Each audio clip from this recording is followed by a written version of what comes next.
and welcome to another exciting episode of Creatives Panoply. I am Folakemi. So today we're talking about effective brand communication through writing. So if you're an entrepreneur, you are a business owner, or you want to communicate your product, your services, or your content persuasively to your audience, like you need to sit back and don't swipe, don't scroll. Just stay tuned and we'll be right back after this short break.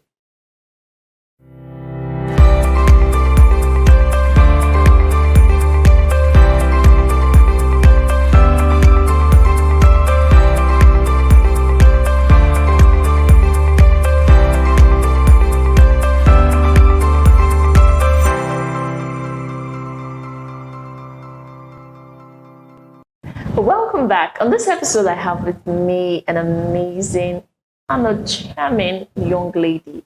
Yes, she is a professional writer and her name is Adedamola Kolawole. You're welcome, Damola. Thank you. So, introduce yourself to us. Okay. Like you said, my name is Adedamola Kolawole. You know that already. Okay. I'm a full-time writer, and I also sit on the faculty board of Sabi Writers School, where I coach aspiring and up-and-coming writers on how to hone and monetize their writing skills. So I do mostly non-fiction writing, but currently I operate in the business writing niche. Yeah. Okay. So, speaking of business writing, I believe that is related to brand communication, because everything about business is communicating your brand, how they're putting your brand to the faces of your audience, faces of your people. Absolutely. So what is brand communication generally? I would describe, I actually want to bring this home. Let me start, by asking if you have a business or if you've ever run a business. Yeah, I do. You do have a business. So what sort of business is it? Yeah, I'm into baking. Yeah. Okay, so you're a baker. Yes. And if I may ask, what is that thing that sets your baking apart? What is that thing that sets your product apart from that of your contemporaries? Okay, I would say people love my chocolate cake. Okay, your chocolate cake is the special one. Now, how does brand communication come in? If your chocolate cake is the icing on the cake, of your business, how do you communicate this to the public? How do people know that your chocolate cake is something to watch out for? How you pass this message across is what we call brand communication. So brand communication basically is how, organizations, they pass their vision, their mission, their goals, their products and services, correspondence, how they pass this across to their stakeholders, because people think that it's only about the customers. No, brand communication entails both the investors, your existing clients, your prospective clients, and even people that work within the organization. So that's what it's all about. Okay, so brand communication is basically not writing.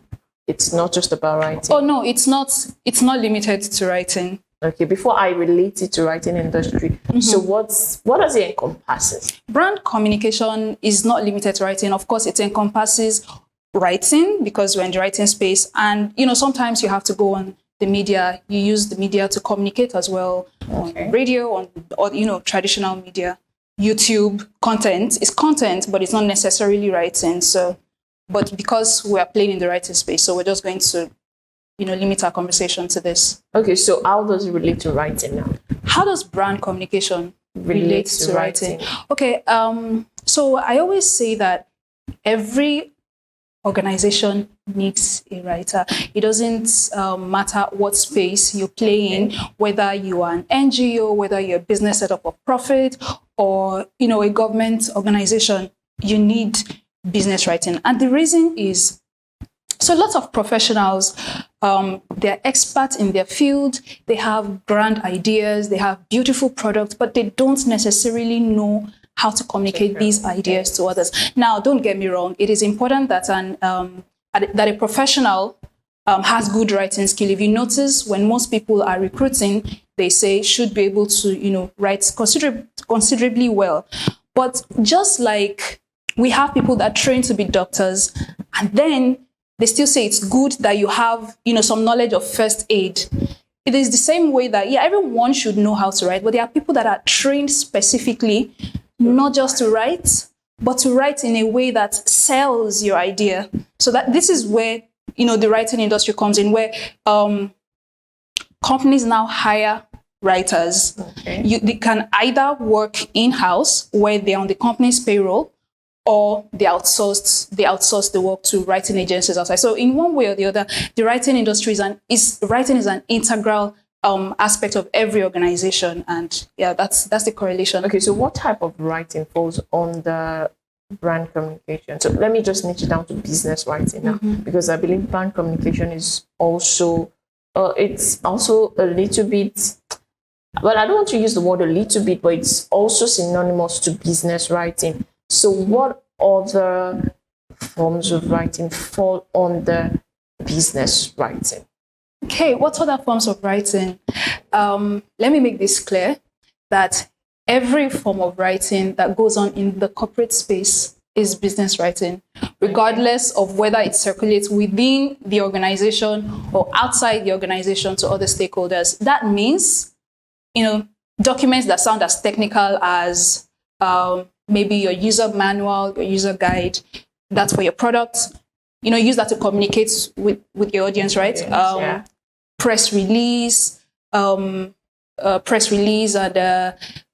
maybe business proposals. These are some of the things that some people find daunting, and they always like to think that, oh, this is business writing. But do you know that the shortest email is also a form of business writing? Yeah, even those that you send to your co-work, no, not necessarily your co-workers, and even your employees. Internal memos. Yeah, it's also a form of business writing. Your resignation letter, it's business writing. If you're sending, you're trying to sell your company not just to your clients, but even internally to embrace your people as well. So, yeah. Okay, so since you mentioned email, so what skills do people need to function well in this space?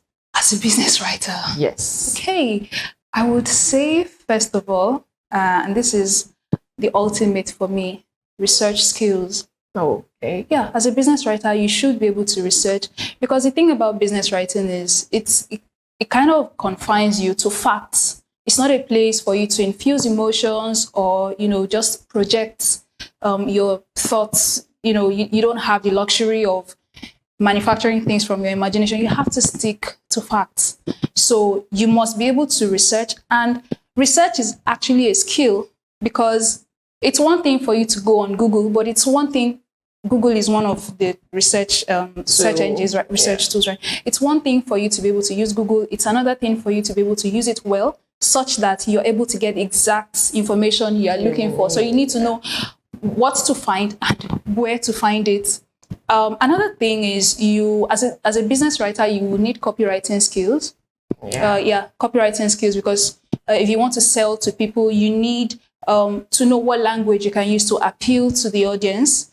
You need strong editing skills. I understand that there are editors out there that go through your content and charge you, but you know that when you're sending an email, something as short as an email, you don't want to run that through an editor, right? Yeah. So you should be able, to a large extent, to self-edit. So I would say that editing is also, because one thing, errors can very easily undermine your message. And regardless of what you are putting out there, errors reek of lack of professionalism. And you would be amazed at, what grammatical errors can do to undermine your efforts. So I would always say again and again, be careful. You should be able to self-edit. So self-editing now. So I think it also boils down to, you don't want to use, let me give an example. You don't want to use the word can instead of can't. That would send an entirely different message to your audience. And that can be very, very deadly when it comes to business, because business is time, business is money. So every information you're putting out there, you want it to be on track. You want it to be on point. Exactly. And so what about the cases of people that well, I don't want to use the word overpromise when it comes to business writing. So I'm not, now it comes to being not totally factual. So there's that part of even things that are not existing, you're trying to sugarcoat your product and make it look nice. I think that's also a persuasive technique, but we can't deny that it exists, these things happen. So does that negate the factual aspect of business writing? Yes, it does. Overpromising, I get that you're trying to sell your business, you're trying to sell your ideas, but I would tell any business writer, do not exaggerate. Okay. Do not use hyperbole. So as a matter of fact, the other day I hosted a presentation on business writing, and one of the examples I used was, have you seen like businesses that promise you discounts and then they tell you, oh, this product was 100,000 before, but now because we're just trying to draw you in so you can pay 10,000 naira. Wow. People do ridiculous things like That's that. a ridiculous discount. That's some exaggeration. So the business is trying to make you feel like, oh, we're really looking out for our customers and we want the best for you, want to draw you in. But I mean, anyone with half a brain knows that is not true. What that does is it kind of makes people lose trust. Everything you say after that exaggeration will be second guessed. As a matter of fact, I always propose that let your audience come to that conclusion by themselves. What you are doing with your copywriting is you're not exaggerating, you are influencing their perception. Okay. Let them get to that conclusion by themselves. That is what brand communication does. Influence. So rather than say we are the best, I mean, your company is just 2 years old and you're using absolute adjectives like best, we're the biggest. You're not the best. You're not the biggest. But you can tell us that you've serviced 50 clients.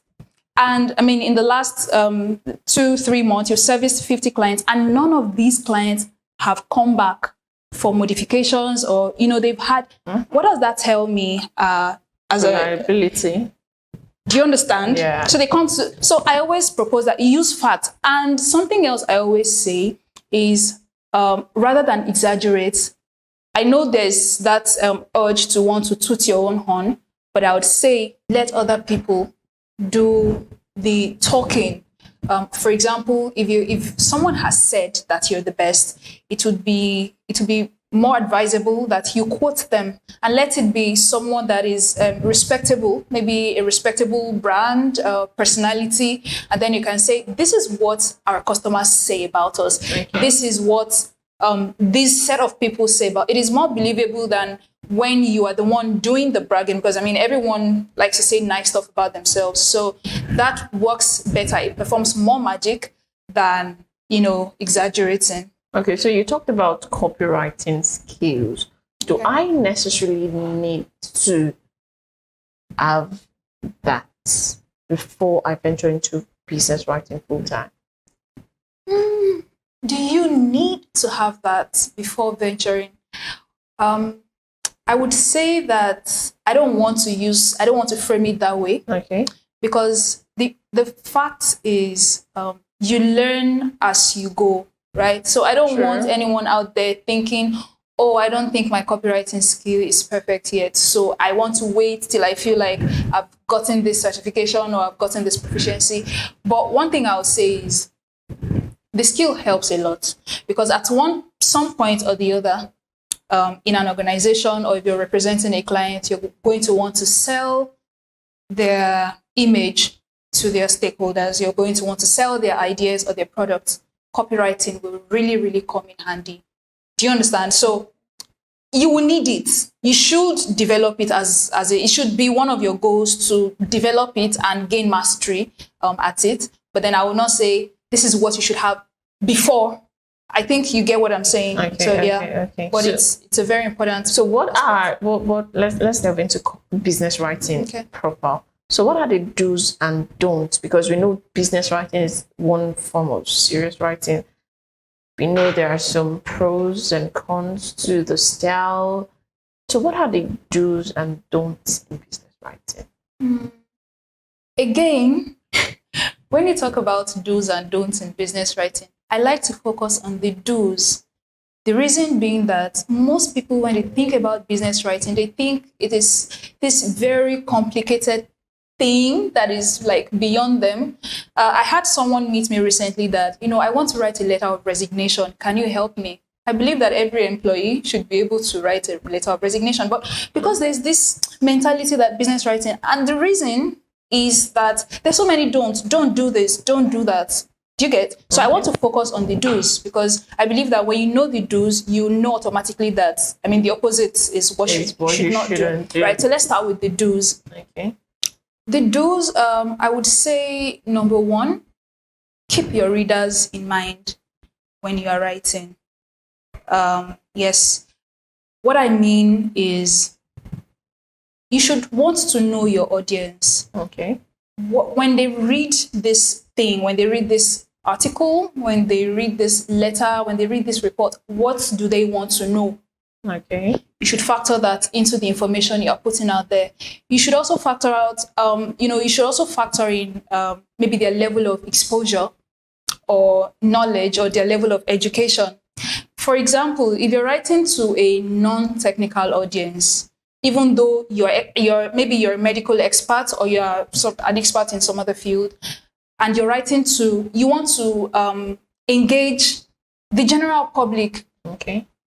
Keep them in mind. You should not be using technical terms. You're going to lose them. And, on the flip side, if you're writing to experts like yourself and you're trying to engage them, you're trying to convince them, do you know that using that same language, when you're breaking simple things down, your language, if it's too simplistic, may make you come across as you're not expert. Like you don't really know what you're saying because you don't belong, right? Yeah. So you want them to see you as, a peer, someone that they can work with. So that is why you should keep your audience in mind. If you're trying to convince people with a proposal, you should know that maybe the reader of that proposal will probably have some doubts about your company. Whatever you're putting out there should be able to assuage their emotions, their doubts, and so keep them in mind. Something else I always say about business writing is what you should do, keep your tone professional. Keep your tone professional because you don't, anything that will come across as offensive, discriminatory, that can be misconstrued, that can put the other person on the spot, can easily just make them lose the message, and you're just going to, you will not be able to get across to them. So as much as you're trying to engage people, you also want to temper your tone. You don't want to sound, we know that you love your audience, but you don't want to sound so excited because that can come across as juvenile, especially when you're engaging, how will I say it, a mature audience. You don't want to come across as juvenile because, how an adult is they go through different emotions, but they are able to temper it, right? Another do that I would suggest is aim for simplicity. Okay. I understand that when people think of business writing, they feel like, you have to use elevated language so you sound professional and all of that. But that is not necessarily the case. And, this reminds me of some quotes that I got from Chimamanda Ngozi Adichie, which has stayed with me over the years. She said, and I quote, "Why say purchase when you can just say buy?" Right?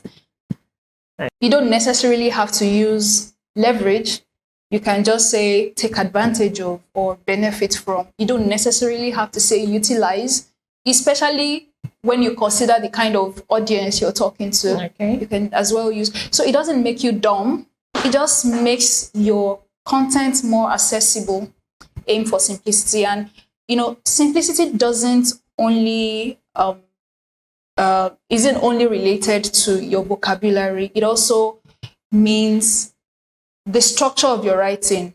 As much as possible, try to keep your sentences easily understandable, right? Okay. So when you start having compound complex sentences that is easy to lose your readers with, then you I think you would want to break it down, right? Okay. Try not to have sentences that are too long. Try not to have paragraphs that are too long. As a matter of fact, most business writing goes out to maybe executives or even your audience out there who do not have all that patience. So if it's too long, or if they have to, like, what is this person talking about? No, you're doing yourself a disservice. They'll lose interest. They will lose interest, right? So keep it simple. Don't leave your flowery language for when you're writing in your personal journal. Maybe literary critics will appreciate that, but your prospective clients will likely not, right? And then keep your writing organized. Okay. Yes, writing in the business space is quite different from writing in the creative space. Okay. So, you want to make it easy for people to follow your content. Okay. For example, something I always suggest, because most business writing should typically not exceed a page. If you're writing a letter, for example, if you're writing a memo, typically you should not exceed. But when you start having content that exceeds 1 page, I would suggest that you have an overview. Okay. And you see this thing play out in different ways. For example, if you have a business proposal, you would often find an introduction section before you go to background and all of that. Sure. So with business proposals, you call that introduction. When you have long form articles, we typically call that the summary overview. Why do you do that? So that at a glance, the reader or the audience or the intended audience will be able to, determine that, okay, is this something I want to read? What does this promise me? Okay. You have a summary of the entire content, right? So they have something to look forward to. They have something to watch out for. You already have that in the first few lines. So that is something that if you want to engage and you want to keep them engaged, if it's like maybe a long newsletter or something, always have that before you dive into the rest of the content. Okay. So that's it for structure. Okay, so if I would ask, what is that one thing that would make your brand communication stand out? Well, not necessarily one thing, there could be a couple of them, but what are those things that will make your brand communication stand out? Okay, one thing, the first I would say is being an authority. Okay. You see, people want to know that you're not just a seller. You're not just trying to sell to them, but there's a difference between somebody who is just out there to sell to you and somebody who is out there to meet your needs. I don't know. It kind of elicits different reactions from people. When I know that you are in my face just because you're trying to sell something to me, and it's different from when I know that you're out there as somebody who genuinely has something of value for me. That's why you're here, right? So whatever line of business you're in, whatever sector you operate in, you want to put out content that not only sells your mission or sells your vision or sells your product, you also want to answer the questions that burn on their minds the most, right? You want to answer their questions. They want to know how you can come through for them. They want to know that this brand has the answers to my questions in form of, social media content, for example, blog posts, your blog posts, even how you engage them. And something else that brands, organizations should pay attention to is their consistency, brand consistency.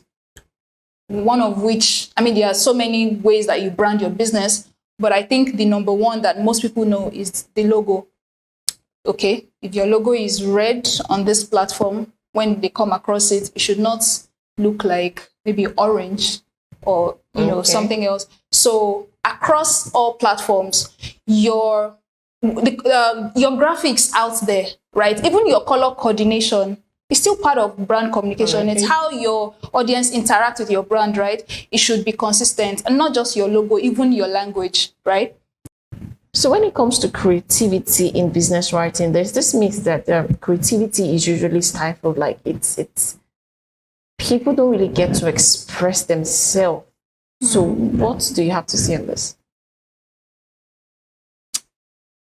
I don't know. I don't feel that way personally as a business writer. And this is why I would say that I'm always happy when someone comes to meet me, for example, could you please write this proposal for me? Could you please write this, I want to make a request for something. Could you write something for me? Or maybe a CV or whatever. I'm always happy knowing that this person got their desired results as a result of my brain work. I get that your writing should be structured. I get that your writing should be professional and all of that. You don't have, you can't just play with words or, use so many literary devices and all. You can't do that. But at the end of the day, it's still like the same creative process. Because in fact, you have to engage your brain or your mind more, because this is what you have on ground. And you're thinking to yourself, how best can I word this?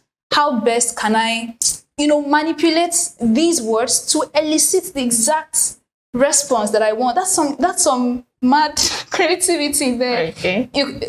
And interestingly enough, I had a similar conversation with my colleagues a while back, and I like how he put it. Let me paraphrase what he said. He said, business writing is similar to, art. Okay. It's the same creative process. The only uniqueness, now let me not really say difference, where business writing is unique is that, say an artist has, a blank canvas. Whatever you do on that canvas is art. Even if you take your paintbrush and do this, just a single stroke, and the paint, lands at the end of the canvas, you can say it's art, right? You can do whatever you want on the entire canvas. Now, business writing is, you now have like a boundary, a box around that canvas. Now, whatever you choose to do it within those boundaries. Yeah. It's still creativity, it's still art. You can choose to draw, flowers, the mountains or something. You're still expressing your creativity, but within certain boundaries.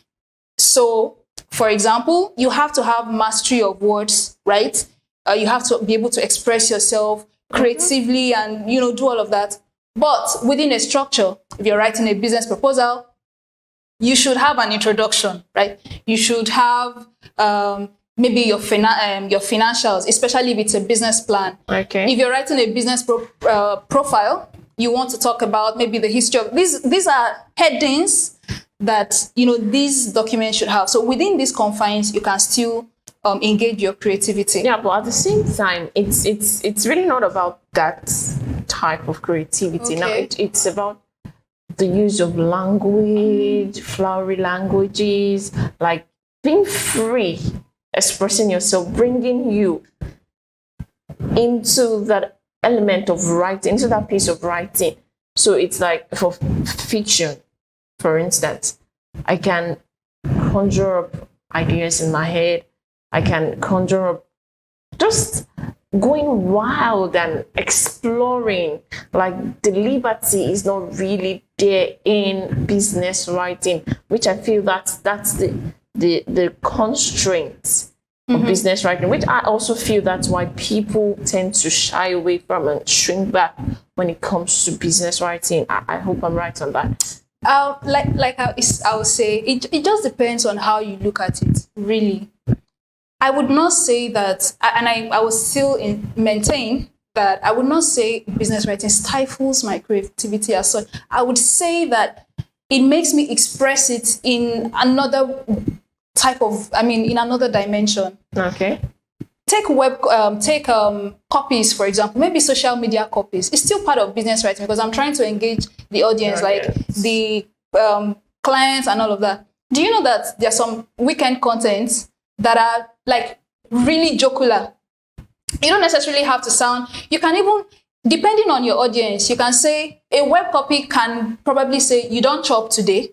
That's some kind of creativity, right? You can play with words. So there's some kinds of writing that allow you to do that, especially depending on the audience you're targeting. So it's kind of, it's like, it constrains your, when you have this mindset of this writing does not allow me to be creative, you feel stifled, you're not able to put in your best. But if you're able to say, it doesn't necessarily mean that my creativity is totally killed. I'm just expressing it in a different way. Like I said, I told you, Sure. I'm always happy as a creative knowing that, oh my God, when this person tells me that, oh, I got the contract, that was all my brain work, right? Yeah, so it's still creativity. Okay. So thank you so much for that. I think we are pleasure. running out of time. But before we go, so someone out there that wants to venture into business writing, like they want to step up their business writing game, what advice would you give to that person watching? I would say that, okay, first of all, be open to doing more business writing. I don't know. Okay, let me put it this way. You learn by doing, Okay. right? So the fact that you're watching this is a good step. We're talking about business writing. Now, let this motivate you to, at the end of this session, practicalize it. Okay. And be open to doing work for people pro bono. What this does for you as somebody, as an up and coming writer, maybe in the business space, is I get that you're not sure. You're not really certain that what you're writing is effective, but what it does is propels you out of your comfort zone. Okay. Because when you're writing for people, you are forced to do research. You're Googling for templates, you're Googling for samples, you're looking at people that have done it before and how they did it. And the more you do it, the better you get at it. Okay? So, yeah, starting out, if there's a friend who is applying for a job, why don't you let me try and write this for you? You have a friend who is about to start a business, you can just offer. Do you understand? And something else I would say is be open to learning. Okay. You learn, I mentioned this before, that nobody comes into the business writing space, with the full knowledge of everything. You learn as you go. So sometimes you come across blog articles. Sometimes it can even be a conversation on social media teaching you how to write CVs better, how to write memos better. Be open to learning and you're good to go. Okay, so thank you so much for all that, Damola. It's my pleasure. I really appreciate. So you heard the advice she gave to us. If you want to improve your business writing game, step up your game. Like, you need to be open to learning, be open to learn and implement. So it's not just about you watching this video.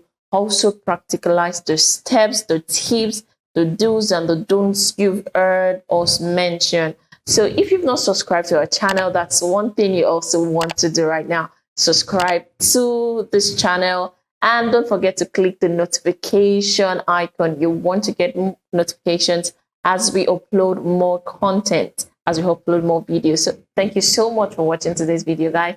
Till next time, we're coming your way on Creative Panoply. I am Olakemi.